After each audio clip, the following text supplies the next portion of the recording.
दोस्तों कॉन्स्टिट्यूशन की नेक्स्ट जो लेक्चर है इसमें आज हम लोग जानेंगे कि फ्रांस का कॉन्स्टिट्यूशन कैसा था, फ्रांस का पॉलिटिकल स्ट्रक्चर कैसा था। जैसे कि लास्ट क्लास में हम लोगों ने जाना था कि यूएसए का कॉन्स्टिट्यूशन एंड पॉलिटिकल स्ट्रक्चर क्या कहता है, एक जनरल इंफॉर्मेशन हमने समझा था। आज हम लोग फ्रांस के कॉन्स्टिट्यूशन को जानेंगे। फ्रांस के कॉन्स्टिट्यूशन को समझने से पहले कुछ फ्रांस की बेसिक चीजें हमें पता होना चाहिए। पूरी दुनिया फ्रांस को किस वजह से जानती है, बहुत इंपॉर्टेंट है। 1789 की वजह से पूरी दुनिया फ्रांस को जानती है, क्योंकि उस समय हुआ था फ्रेंच रिवॉल्यूशन, एक फ्रांसीसी क्रांति। और ये पूरी दुनिया में बहुत महत्वपूर्ण रहेगी। 1789 में 1789 में पूरी दुनिया में इसने 3 थ्योरीज दी थी। 3 थ्योरीज के लिए इसको जाना जाता है। पहला, इन्होंने स्वतंत्रता की बात की थी, पूरी दुनिया को स्वतंत्रता का मतलब समझाया था इन्होंने। इन्होंने इक्वलिटी की बात की थी, समानता की बात की थी। और तीसरा, इन्होंने फ्रेटर्निटी मतलब बंधुता की बात की थी। ये 3 थ्योरीज के साथ 1789 का फ्रेंच रेवोल्यूशन पूरी दुनिया में जाना जाता है। थोड़ा सा पीछे चलते हैं 1789 से थोड़ा सा, लेकिन उससे पहले हम थोड़ा सा आगे की पहले बात करते हैं, फिर पीछे चलेंगे। हम लोग बात करते हैं 1945 की। 1945 मतलब 1946 से लेके 1958 तक, है ना, इस बीच अप्रोक्सीमेटली ये 12 ईयर होते हैं।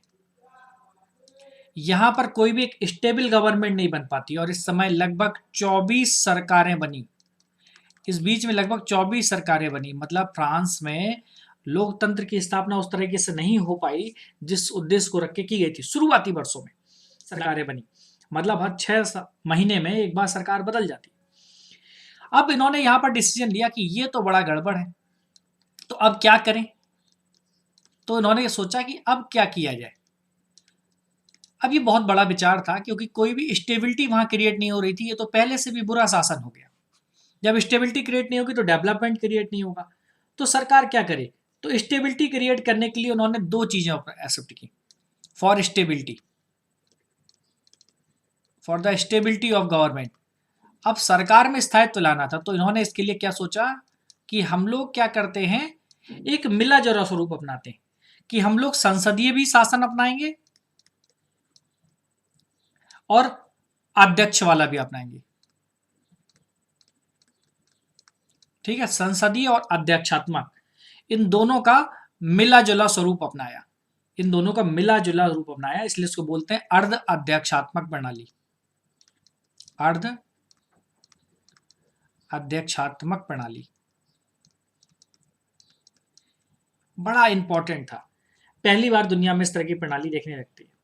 जैसे फ्रांसीसियों ने इंग्लैंड के जो संसदीय शासन प्रणाली है या अमेरिका की अध्यक्षीय शासन प्रणाली है, इनके बीच का सिस्टम अपनाया और उनके बीच में एक संतुलन स्थापित करने की बात करते हैं, एक बैलेंस लाने की कोशिश करते हैं इस प्रणाली के द्वारा ही।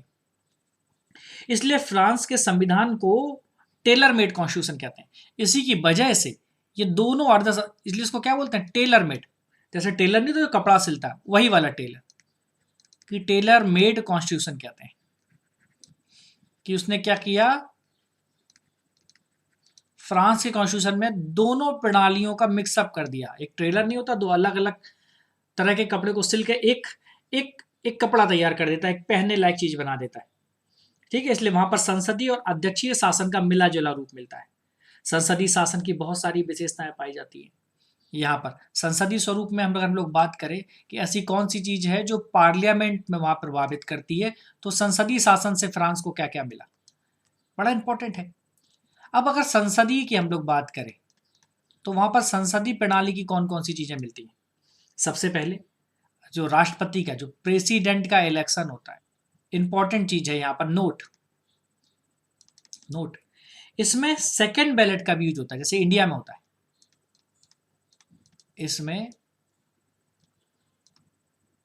इसमें सेकंड बैलेट का भी यूज होता है।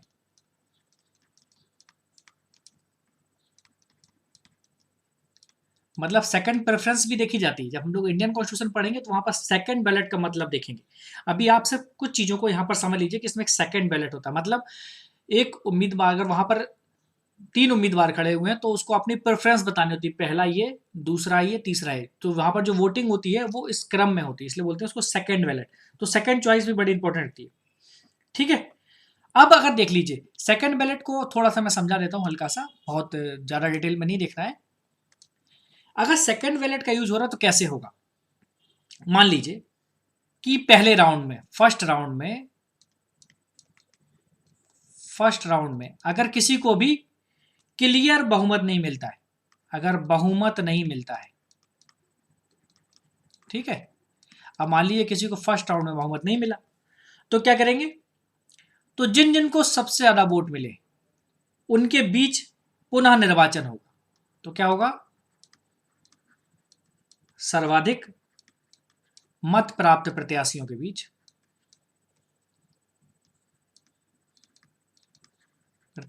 बीच पुनः पुनः निर्वाचन होगा। तो वहां पर जब पुनः निर्वाचन होगा तो सेकंड चॉइस होगी वो इंपॉर्टेंट रखिए। फिर जो सबसे ज्यादा वोट जिसको मिलेंगे वो जीत जाएगा, है ना, तो वो वहां पर विनर हो जाएगा इसको मिलाने के बाद। अब ये जो फ्रांस में जो प्रेसिडेंट इलेक्शन की हमने बात की, अध्यक्षात्मक शासन प्रणाली की बात की हमने, कि कैसे यहाँ पर प्रेसिडेंट को चुनते हैं, संसदीय और अध्यक्षात्मक, अभी हम लोग दोनों प्रणालियों को समझेंगे।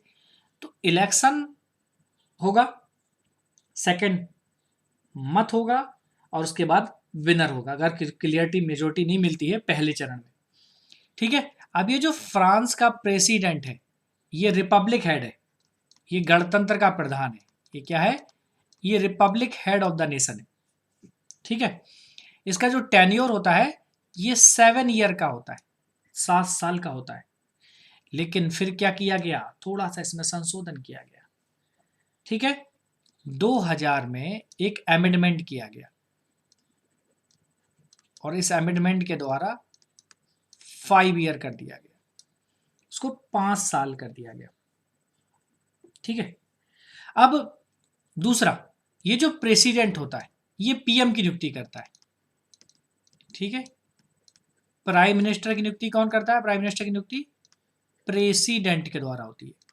पी मतलब यहां पर प्रेसिडेंट है, प्रेसिडेंट ही उसकी नियुक्ति करता है, और प्रधानमंत्री की सलाह पर अन्य मंत्रियों की, और जब इसके अपॉइंट कर देता है तो फिर क्या करता है,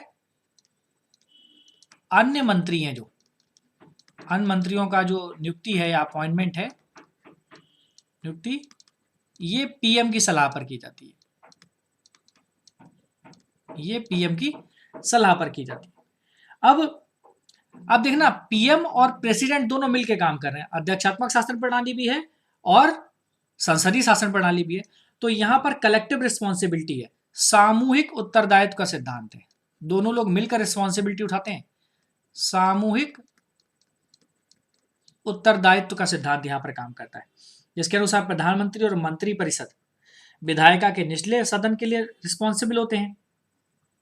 ठीक है, तो ये कलेक्टिव रिस्पॉन्सिबिलिटी होती है सामूहिक उत्तरदायित्व में। ठीक है, तो अब ये पीएम है, पीएम और अन्य मंत्री, ये इनका सामूहिक उत्तरदायित्व होता है। अगर पूछा जाए किसके प्रति होता है, तो लोअर हाउस, जैसे अपने यहां भी होता है लोअर हाउस। ठीक है, अब फ्रांस में अध्यक्षीय शासन प्रणाली की बात करें, ठीक है, तो उसमें क्या होता है, हम लोग अगर अध्यक्षीय शासन प्रणाली की बात करें, हम लोग संसदीय समझ रहे थे वहां पर, अब अगर हम लोग अध्यक्षीय प्रणाली को देखें तो यहां पर एक बड़ी इंपॉर्टेंट चीज है अध्यक्षीय प्रणाली में, आपको समझना है। ठीक है, सबसे पहली बात, ये आम जनता द्वारा निर्वाचित होता है। ठीक है, इसका निर्वाचन वैसा ही है जैसे यूएस के प्रेसिडेंट सीधे चुने जाते हैं। ठीक है, दूसरी चीज, जो विधायिका है वो राष्ट्रपति के विरुद्ध अविश्वास प्रस्ताव नहीं ला सकती। विधायिका जो प्रेसिडेंट है के विरुद्ध अविश्वास नहीं ला सकती, अविश्वास प्रस्ताव नहीं ला सकती। बहुत इंपॉर्टेंट पॉइंट है, अविश्वास प्रस्ताव लाने का उसको बिल्कुल हक नहीं दिया गया। ठीक है, राष्ट्रपति क्या करता है, मंत्रिमंडल की बैठक की अध्यक्षता करता है। ये क्या करता है, मंत्रिमंडल की बैठक की अध्यक्षता करता है। बहुत इंपॉर्टेंट पॉइंट है, इस पे क्वेश्चंस आए हुए हैं ना लोअर पीसीएस में, और अभी पैट का एग्जाम भी होने जा रहा है उसमें, और आईएएस वीसीएस में तो बहुत इंपॉर्टेंट कॉन्सेप्ट है, आपको ध्यान रखना है। ठीक है, राष्ट्रपति शासन का जो संवैधानिक और वास्तविक हेड है, यही क्या है, यही रियल हेड है, रियल हेड। ठीक है, real head of polity and constitution, ये रियल हेड है। ठीक है, अब शासन की नीतियों का निर्माता भी यही है, शासन की नीतियों का निर्माता, नीतियां जो बनती हैं, जो पॉलिसीज बनती हैं, उसका निर्माता है ना, उसका मैन्युफैक्चरर भैया यही है। ठीक है, संसदीय शासन के माध्यम से इसमें उत्तरदायित्व को बढ़ावा दिया गया है, और अध्यक्षीय की वजह से क्या है, ये स्थायित्व लाने की कोशिश की गई। तो पिछली स्लाइड में अगर जाके देखें, हमने यहाँ पर बात की थी कि यहाँ पर दोनों चीजों को लेके आया गया। संसदीय प्रणाली को लाने का क्या उद्देश्य है, अभी हमने थोड़ी देर पहले आपको ही बताया कि इसको लाने का मतलब क्या है, इसका मतलब है उत्तरदायित्व को बढ़ाना। तो कोई स्टेबिलिटी क्रिएट नहीं हो रही थी, तो इसको दे दिया कि तुम लायबिलिटी पे जाओ। तुम्हारा काम क्या है, लायबिलिटी क्रिएट करना या उत्तरदायित्व को बढ़ावा देना। और अध्यक्षात्मक प्रणाली का मतलब क्या था, स्थायित्व को बढ़ावा देना या स्टेबिलिटी क्रिएट करना। ये दो इंपॉर्टेंट चीजें। ठीक है, तो अगर कहीं भी क्वेश्चन आ जाए कि संसदीय प्रणाली को वहां पर क्यों, तो उत्तरदायित्व बढ़ाने के लिए लाई गई, अध्यक्षात्मक प्रणाली स्थायित्व के लिए। अगर किसी भी तरह से स्टेबिलिटी क्रिएट होती है तो अध्यक्ष है ना संभालने के लिए, उसके खिलाफ तो महाभियोग प्रस्ताव भी नहीं ला सकते, उसको इतनी छूट दी गई। ठीक है, चलिए बहुत शॉर्ट में देखना, अपन को बहुत ज़्यादा डिटेल में नहीं जाना है। अब हम लोग बात करते हैं इसके कॉन्स्टिट्यूशन की, इसके हम लोग कॉन्स्टिट्यूशन की बात करते हैं, फ्रांस के संविधान की हम लोग बात करते हैं। ठीक है, बहुत ही शॉर्ट में समझना है अपन को। पहली चीज, लिखित संविधान है। कॉन्स्टिट्यूशन कैसा है इनका, इनका लिखित कॉन्स्टिट्यूशन है। ठीक है, 40 पन्नों का है, 40 पेजेस हैं, मतलब समझ लीजिए कितना बड़ा है। ठीक है, बहुत सरलता से लिखे गए, इसे आप अप्रोक्सीमेटली 2 आवर्स में पढ़ सकते हो, 2 आवर्स में पढ़ सकते हो। अगर आप फ्रांस जा रहे हैं तो एयरलाइंस में ये आपको पकड़ा दिया जाता है। ठीक है, दूसरी चीज, इसमें जो फ्रांस में जो प्रमुख है ना वो जनता है। कॉन्स्टिट्यूशन में जो प्रमुख है वो कौन है, जनता है। तो जनता को प्रेफरेंस दी गई है, मान्यता दी गई। ठीक है, बहुत इंपॉर्टेंट है। यहां पर नागरिकों को मौलिक अधिकार और कर्तव्य दिए गए हैं। यहां पर मौलिक अधिकार और कर्तव्य की बात करते हैं। ठीक है, जैसे काम पाने का अधिकार है, हड़ताल का अधिकार है, फिजिकल सिक्योरिटी का अधिकार है। ठीक है, तो ये वहाँ के मौलिक अधिकार हैं। आराम करने का अधिकार है, छुट्टी लेने का अधिकार है अगर वहाँ पर आप जॉब कर रहे हो। तो ऐसे तरह के बहुत सारी चीज़ें दी गई है ना। बहुत इंपॉर्टेंट है मौलिक अधिकारों में, जैसे काम का अधिकार, अपने यहाँ भी इसके लिए मनरेगा लाई गई थी काम के अधिकार के लिए। ठीक है, हड़ताल का अधिकार है, हड़ताल कैसे की जाए उसका अधिकार है। ठीक है, फिजिकल सिक्योरिटी दी गई है, भौतिक सुरक्षा, मतलब आपकी जान माल की सुरक्षा की गारंटी दी गई है वहाँ पर। ठीक है, आराम करने का राइट है आपको, काम करते हो तो वहाँ पर छुट्टी लेने का भी अधिकार है। कुछ ऐसे अधिकारों की फ्रांस के संविधान में बात की गई है। ठीक है, और इन अधिकारों को लागू करने का उत्तरदायित्व, ये जो हैं, ये जो मौलिक अधिकार हैं, इनको है ना, इनको लागू करने का उत्तरदायित्व है ना, इनको लागू कौन कराएगा, न्यायपालिका को जिम्मेदारी दी गई है। इसकी जिम्मेदारी किसको दी गई है, इनको लागू करने का काम न्यायपालिका का है, क्योंकि संसदीय प्रणाली और दोनों प्रणाली अपनाई गई तो यहाँ पर न्यायपालिका का दखल है। ठीक है, अब यहाँ पर मैंने आपको बताया था पहली बार में, अगर सबसे पहले देखा जाए कि स्वतंत्रता, समानता और बंधुता की बात करते हैं। तो इसी को लेके ये समाज आगे बढ़ता है। तो समाज में इन 3 आदर्शों को जो फ्रेंच रेवोल्यूशन में दिखे थे, इसको बहुत इंपॉर्टेंटली तरीके से उन्होंने महत्व दिया है। ठीक है, तो वहां पर एक शक्तिशाली राष्ट्रपति है, काम का विभाजन किया गया है, धर्मनिरपेक्षता की बात करते हैं। ये कॉन्स्टिट्यूशन में क्या है, ये धर्मनिरपेक्षता की भी बात करता है।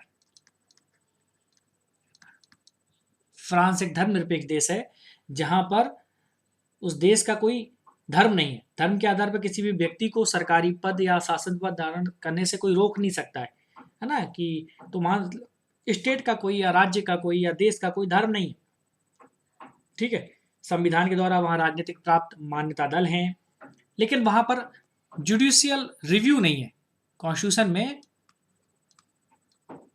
जुडिशियल रिव्यू नहीं है, न्यायिक पुनरावलोकन की व्यवस्था नहीं की गई है। ठीक है, तो फिर ये कैसे पता लगता है कि कोई भी लॉ वैध है? तो वहां पर एक संवैधानिक परिषद है, जुडिशियल रिव्यू नहीं है। तो कॉन्स्टिट्यूशन या किसी लॉ की वैधता के लिए, या किसी लॉ की वैधता कौन जांचेगा? तो उसकी जांच करती है एक संवैधानिक परिषद, कॉन्स्टिट्यूशनल असेंबली।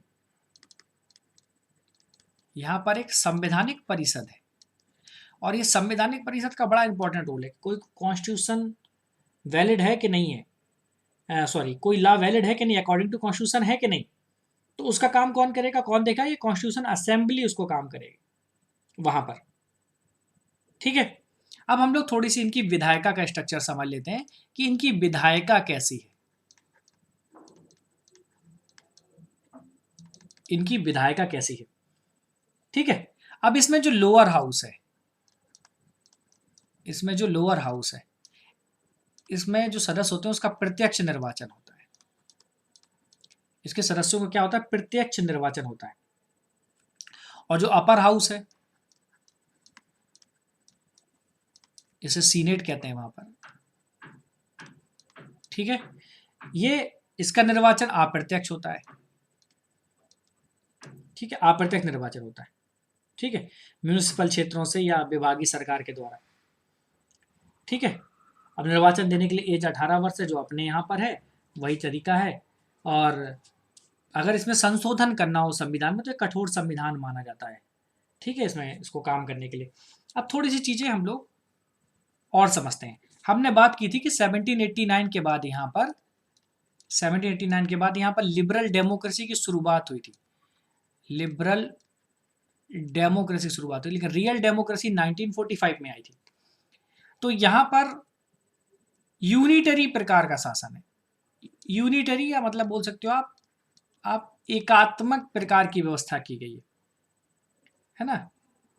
यहाँ पर क्या है, वन नेशन गवर्नमेंट होगी, लेकिन वर्क को डिस्ट्रीब्यूट किया गया है। यहाँ पर क्या होगा, एक एक एक वन नेशनल गवर्नमेंट है। ठीक है, और उसके साथ साथ क्या है, many zonal council plus many zonal councils हैं प्लस म्यूनिसिपल काउंसिल, और यहां पर म्यूनिसिपल काउंसिल्स हैं। ठीक है, ये मिलके क्या करती है, इनके बीच में क्या है, वर्क का डिस्ट्रीब्यूशन है। वर्क डिस्ट्रीब्यूट किया गया कि तुम ये काम करोगे, तुम ये काम करोगे। ठीक है, लेकिन यहां पर एक डुअल एग्जीक्यूटिव सिस्टम है। बहुत इंपॉर्टेंट चीज है यहां पर, क्या है, यहां पर एक डुअल एग्जीक्यूटिव सिस्टम है, दोहरी कार्यपालिका है। अब जो डुअल एग्जीक्यूटिव सिस्टम ये कैसे काम करता है भैया, मतलब यहां पर एक तरफ प्रधानमंत्री बैठा हुआ है और एक तरफ प्रेसिडेंट बैठा हुआ है, तो डुअल एग्जीक्यूटिव हो गए हैं। इन दोनों को क्या है, एग्जीक्यूटिव पावर दिया गया, तो both have separate executive power. इन दोनों को अपने अपने अधिकार दिए गए कि तुम भैया हमारे काम में दखल नहीं दोगे, हम तुम्हारे काम में दखल नहीं देंगे, है ना। अपने अपने रास्ते पे चलो। ठीक है, क्योंकि प्रेसिडेंट को डायरेक्ट इलेक्ट करते हैं और पीएम को भी डायरेक्ट इलेक्ट करते हैं। जो प्रेसिडेंट है ये भैया क्या है, ये भी डायरेक्ट इलेक्शन से आ रहा है। इसको कैसे चुन रहे थे आप, ये भी डायरेक्ट आया हुआ है, ये डायरेक्ट इलेक्ट है, तो भैया ये भी तो डायरेक्ट इलेक्ट है, ठीक है भैया। इसलिए इनके बीच में क्लैश ना हो, इसलिए इनको क्या किया गया, इनके पावर को डिवाइड किया गया है, ठीक है। तो पॉलिटिकल एग्जीक्यूटिव यहां पर पार्लियामेंट से ज्यादा पावरफुल है, ठीक है। डुअल एग्जीक्यूटिव सिस्टम में क्या है, जो पॉलिटिकल एग्जीक्यूटिव है वो पार्लियामेंट से ज्यादा पावरफुल है, मतलब जो सरकार सत्ता में होती है वो ज्यादा पावरफुल दिखाई देती है। तो पॉलिटिकल एग्जीक्यूटिव का हिस्सा दोनों है, political executive is more powerful than parliament, है ना। संसद से ज्यादा स्ट्रांग है ये पॉलिटिकल एग्जीक्यूटिव। तो आपको यहां पर एक चीज बहुत इंपॉर्टेंटली ध्यान देनी है कि आखिर ऐसा क्या है कि इसमें क्या करना है, ये आखिर ऐसा क्यों है कि पॉलिटिकल एग्जीक्यूटिव ज्यादा पावरफुल है पार्लियामेंट से, ठीक है। इसलिए इस सिस्टम को ही बोलते हैं क्वासी प्रेसिडेंशियल सिस्टम या क्वासी पार्लियामेंट्री सिस्टम। तो हमने यहां पर सबसे पहले बात की थी, इसलिए इस व्यवस्था को क्या बोलते हैं, अर्ध अध्यक्षात्मक प्रणाली। इसी को ऐसे आप लिख सकते हो, क्वासी प्रेसिडेंशियल सिस्टम, या फिर आप इसको कह सकते हो क्वासी पार्लियामेंट्री सिस्टम, ठीक है। तो ये बहुत इंपॉर्टेंट है। अब मिनिस्टर पार्लियामेंट का सदस्य नहीं हो सकता है, कोई जरूरी नहीं है, ठीक है, कि मिनिस्टर पार्लियामेंट का सदस्य हो, वह वहां अपना प्रतिनिधि भेज सकता है। यहां पर एक बहुत इंपॉर्टेंट ला है कि यहां पर जो मिनिस्टर्स होते हैं, है ना, वो जरूरी नहीं है कि वो पार्लियामेंट के सदस्य हो।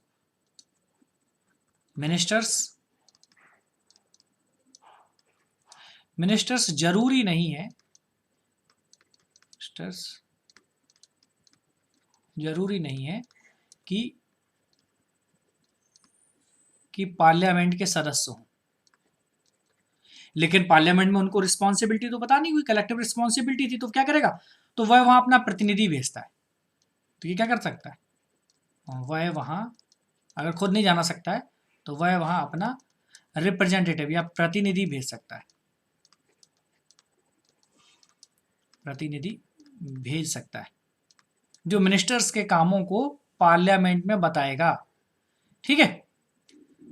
तो दोस्तों उम्मीद करता हूं कि ये लेक्चर जो फ्रांस के कॉन्स्टिट्यूशन और पॉलिटी पे था, और आपको बेसिक इन्फॉर्मेशन देने के लिए मैंने इसको क्रिएट किया, ताकि हम लोग जब पॉलिटी को समझें, इंडियन पॉलिटी को समझें, तो हमें बीच में कुछ बेसिक चीज़ें समझ में आए, कुछ चीज़ों को रिपीट करना पड़ता है अपन को, है ना। तो वहाँ पर इन वर्डों को अपन को रिपीट नहीं करना पड़ेगा, और मेंस में आप एक अच्छा आंसर लिख सकते हैं, क्योंकि आपके मेंस के सिलेबस में है ना, कुछ इंपॉर्टेंट कंट्रीज का पॉलिटिकल सिस्टम आपके मेंस के सिलेबस में है। और प्री में भी इससे क्वेश्चन बनता है, अगर वहाँ की सरकारें या उस समय वो न्यूज़ में रहते हैं तो यहाँ पर चांस बनते हैं, ठीक है। करंट का भी टॉपिक हो जाता है वो। तो कुछ बेसिक चीज़ें हमें पता होनी चाहिए, वो बहुत ज़रूरी है, ताकि आप अपनी तैयारी को वो दिशा दे सकें जो बहुत ज़रूरी है। तो मैं दोस्तों आपसे एक बात कहना चाहूँगा, कभी भी शॉर्टकट पे नहीं भागना है, हमेशा बुक्स पढ़िए, ठीक है। हो सके तो मेरे वीडियोज़ देखिए, अगर आप वीडियोज़ नहीं देख सकते तो बुक जरूर पढ़िए। अगर कुछ कन्फ्यूज़न है तो आप वहाँ पर वीडियो देख सकते हैं और वहाँ पर अपना कमेंट डाल सकते हैं, ताकि मैं उस कन्फ्यूज़न को नेक्स्ट वीडियो में दूर कर सकूँ। और अगर आप लाइव क्लासेस लेना चाहते हैं तो फिर हमारे ऐप पर वो सारी चीज़ें अवेलेबल हैं। तो दोस्तों उम्मीद करता हूँ कि वीडियो आपको पसंद आया होगा। आपको ऐप पर आने की ज़रूरत नहीं है, आपको कोई भी चीज़ पे करने की ज़रूरत नहीं है। धीमे धीमे मैं आपको 1 साल में पूरा सिलेबस यहाँ पर डाल दूंगा, जो पूरा बेसिक सिलेबस है। आपको किसी कोचिंग की नीड नहीं होगी, इंडिया में आप कहीं पर भी किसी कोचिंग की नीड नहीं होगी। और मैं आपको वो भी बताऊंगा कि मेंस में किस प्रकार से आंसर लिखे जाते हैं और आप अच्छा कर सकते हैं, क्योंकि मैं इससे खुद गुजरा हूँ और मुझे पता है कि मैंने कहाँ पर गलतियाँ की थी, जिसकी वजह से वह मेरा चयन नहीं हो पाया। तो मेंस में आंसर राइटिंग बहुत इंपॉर्टेंट फैक्टर है, लेकिन ऐसा नहीं कि पहले दिन से ही आप आंसर लिखने बैठ जाए, कुछ चीज़ें आपको पता होनी चाहिए। तो यहाँ पर आपको बारी बारी से सारी चीज़ें मिलेंगी, थोड़ा समय लगेगा क्योंकि व्यस्तता मेरी ज़्यादा है, लेकिन मैं फिर भी कोशिश कर रहा हूँ कि मैं आपको वो सारी चीज़ें बहुत आसानी से और निःशुल्क प्रोवाइड करा दूँ उन बच्चों के लिए जो दिल्ली नहीं आ सकते हैं, बड़े मेट्रो सिटीज़ में नहीं पढ़ सकते हैं, या कोचिंग की फीस को पे नहीं कर सकते। तो दोस्तों उम्मीद करता हूँ वीडियो आपको पसंद है तो उसे लाइक करना, शेयर करना और सब्सक्राइब करना ना भूलें। Thank you.